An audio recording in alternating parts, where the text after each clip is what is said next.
Kaixo, ongi etorria, funtzio kuadratikoek bigarren mailako monomio bat izan behar dute. Hemen dago adibidez, bigarren mailakoa. Horrek esan nahi du, ak ezin duela 0 izan. Ze 0 baldin bada, bigarren mailakoa galtzen dugu, eta bihurtzen da lineala, lehenengo mailako bat.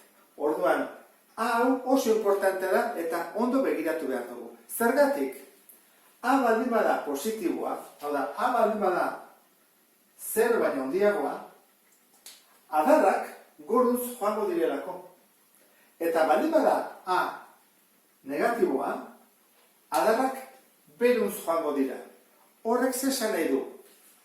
Hemengo erpina, badakizu dela maksimoa eta minimoa, A baldin bada positiboa, erpina izango dela minimoa. Hemengo minimoa, parabola honena. Eta bitartean, A baldin bada negatiboa, hori izango da maksimoa. Eta beste punturik funtzio osoan, hori baino handiagorik. Orduan, A ikusten duzu bezala, nahiko importantea da. Eta ez hori bakarrik, ikusi behar da baita ere, haren balio absolutua.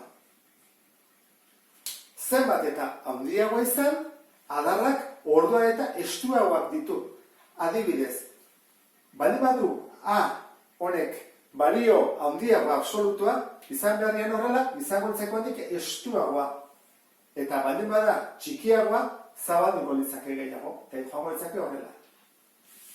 Erpinarekin jarraituz, oso importantea da erpina jakitea. Zergatik hori delako simetria ardatza, hemendikan badua guti bera ardatza, eta bi aldeak simetrikoak dira. Hemen ere bai.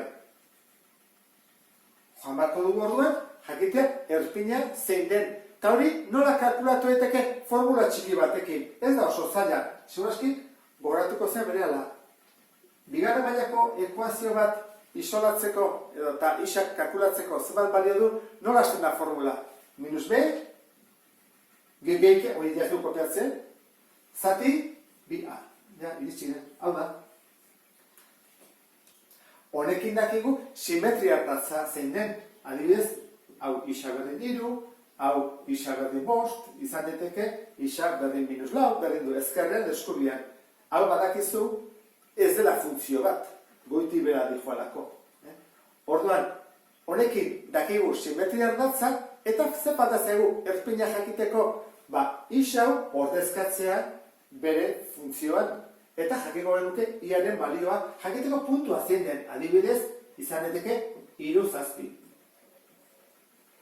Eta horrekin dakigu zein den erpina, zein den simetria ardatza, eta falta zaigu ebakidura puntuak. Ebakidura puntuak adibidez funtzionenak nun daude? 1, 2, 3. Beste hauek zen badituzte. 1, 2, eta I ardatza hemen ebakitzen du. Bitartean, gorriak ikusten duzu bezala, 1, 2, eta hemen beste bat, honek du 1, 2, eta beste bat, 3 ebakitzen ditu, 3 ditu, batzutan bai, eta beste batzutan ez. Gerta daiteke parabolak ebakidura puntu bat edukitzea. Nola? Adibidez, bera baldin bat torronea eta baldin bada minimoa, esan nahi du, ebakidura puntu dela eta ezin du gehiago ebaki. Zegorak joa, bietan. Gerta daiteke parabolak ebakidura punturik ez izatea, adibidez, adarrak oso istuak joatea eta eskubi aldean, eta ez ebakitzea ez isa ardatza eta ez I ardatza. Ziruz ez aizu, posible dela?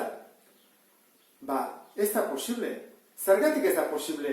Jarraitua delako erre multzo osoan. Esan edu, eremua dela minus infinitutik plus infinitura. Oso estu izan arren, jarraitu, iristiko da momentu bat, ebakituko dula I ardatza.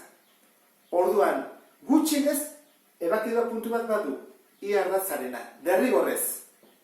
Gero, isa ardatza ebaki edo ez ebaki, oia beste gauza bada. Batzuk ebakitzete eta beste batzuk ez. Ebakidura puntu bat behintzat badago. Edo oso goian. Baina gogoratu, ezin da egon ebakidura punturik gabe. Eta sarrera honekin, nik uste dut prest gaudela ariketa praktiko bat egiteko. Beste bat arte, agur.